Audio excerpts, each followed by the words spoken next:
Assalamualaikum warahmatullahi wabarakatuh. Kami dari kelompok 3 yang beranggotakan saya sendiri, Nadia Mega Femitania dengan NIM 51804111125. Saya Nurvita Febrianti, NIM 51804111083. Saya Agung Kurniawan dengan NIM 51804111105.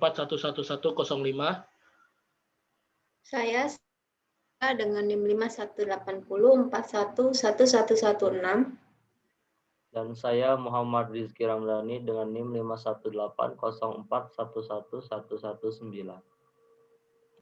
Kali ini kelompok 3 ingin mempresentasikan tentang cara memonitor dan apa saja yang dimonitor oleh web server, aplikasi web, lalu sistem operasi web server. Lalu yang pertama, cara memonitor dan apa saja yang dimonitor oleh web server. Yang pertama yaitu sederhanakan sebelum Anda memulai pemantauan server web. Tentukan titik-titik sebenarnya dalam infrastruktur Anda. Lakukan pemantauan multi-situs, pemantauan dan beberapa lokasi untuk mendapatkan informasi tambahan tentang layanan Anda. Gunakan fungsi penemuan otomatis untuk menemukan perubahan di lingkungan TI Anda dengan mudah. Tetapkan ambang batas pengukuran Anda. Tentukan pemberitahuan dan langkah-langkah eskalasi untuk masalah layanan kritis. Lalu visualisasikan KPIs Anda untuk deteksi cepat masalah atau masalah. Lalu selanjutnya akan dijelaskan oleh teman saya, Rizky Ramdhani.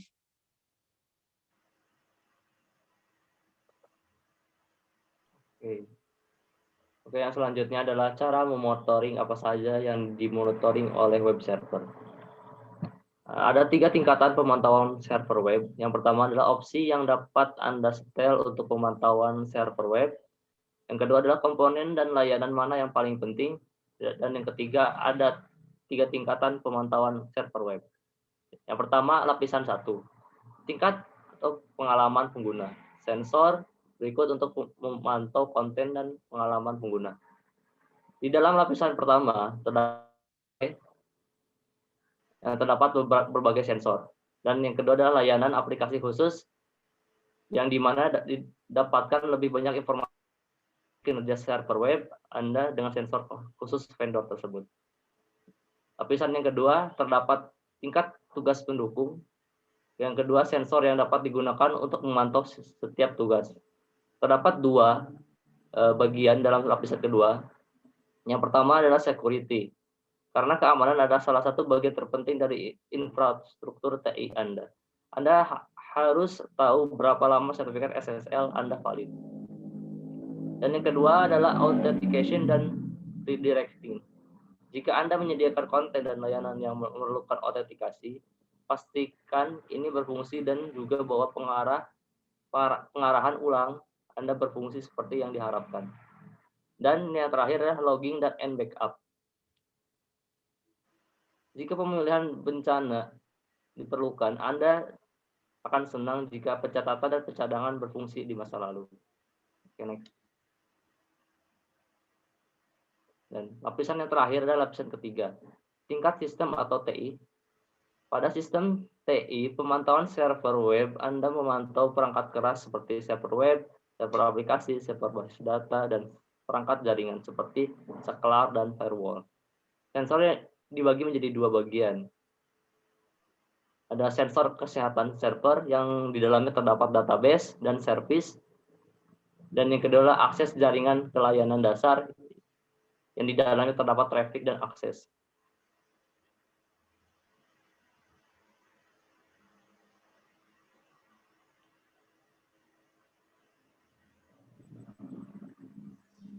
Ketiga, yaitu visualisasi dan notifikasi.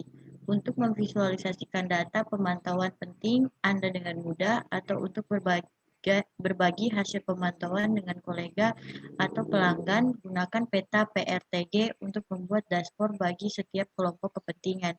Misalnya, Anda dapat membuat peta ikhtisar untuk manajemen atau peta rincian untuk administrator. Dapat dilihat di bawah ini yaitu peta ikhtisar dan peta administrator. Next.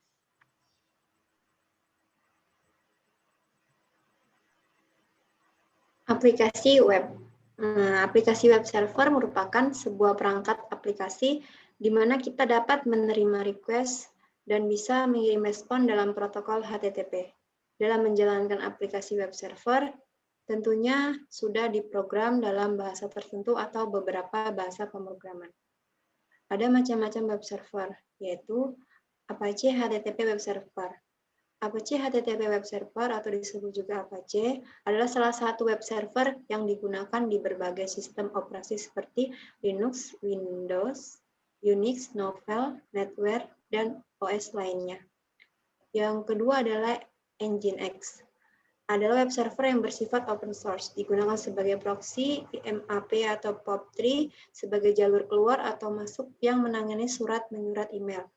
Pencetus Nginx ialah Igor Eshchesov tahun 2002 dan diperkenalkan pada publik tahun 2004. Yang ketiga ada Exam, adalah gabungan dari huruf-huruf yang memiliki nama yaitu X itu cross-platform, A itu Apache, M itu MySQL atau MariaDB, P itu PHP, terus space lagi Perl.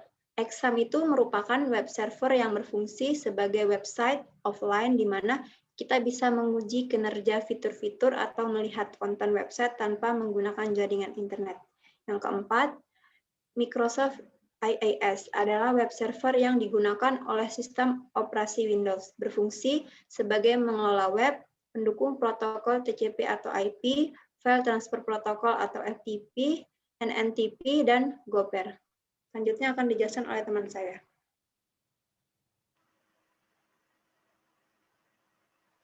Selanjutnya adalah sistem operasi pada web server. Berikut adalah beberapa sistem operasi pada web server. Yang pertama ada CentOS. CentOS untuk sistem operasi pertama yakni CentOS, yaitu Community Enterprise OS, di mana ini merupakan sistem operasi versi gratis dari Red Hat Enterprise Linux atau RHEL OS. OS ini sendiri juga kompatibel dengan berbagai macam layanan kontrol panel yang ada.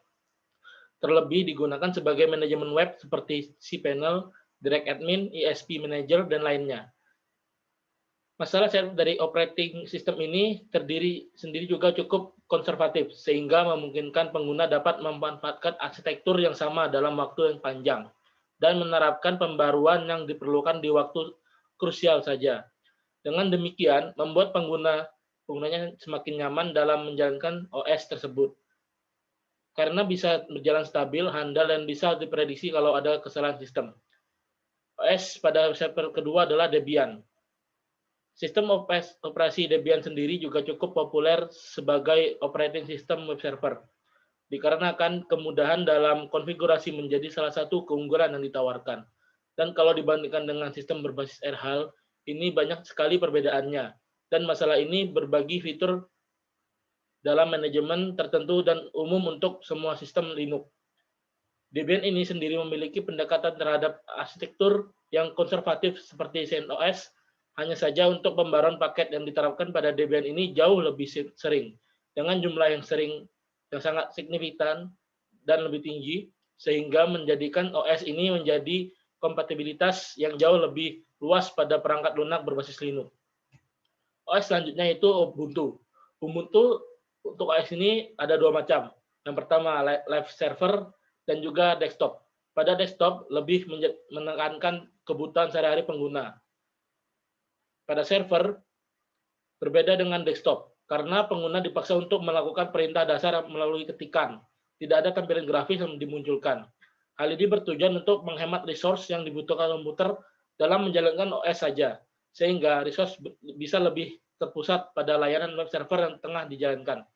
Masalah dukungan terhadap layanan seperti web server dan yang lain juga tidak kalah komplitnya jika dibanding dengan para pesaingnya seperti Debian atau CentOS. Kalian bisa mendapatkan responsive dari layanan yang dibutuhkan seperti Apache, MySQL Server, dan semacamnya pada server terdekat untuk mendapatkan kecepatan unduh yang maksimal. OS yang terakhir yang kami bahas adalah Windows Server. OS ini sebagai Windows Server yakni Windows Server, di mana Sebagian besar orang tidak asing dengan penamaan OS ini. OS ini memiliki kemampuan dalam mengakses file melalui RDP, sembari tetap dalam antarmuka grafis yang menjadi salah satu keuntungan besar dalam penggunaan OS ini. Ada banyak sekali jenis Windows Server yang dapat kita temui dan diandalkan sebagai manajemen website kalian. Dan kalian dapat mempertimbangkan masing-masing versinya agar lebih sesuai dengan kebutuhan masing-masing, seperti untuk home server, bisnis kecil, atau mungkin membutuhkan server untuk kebutuhan bisnis yang besar.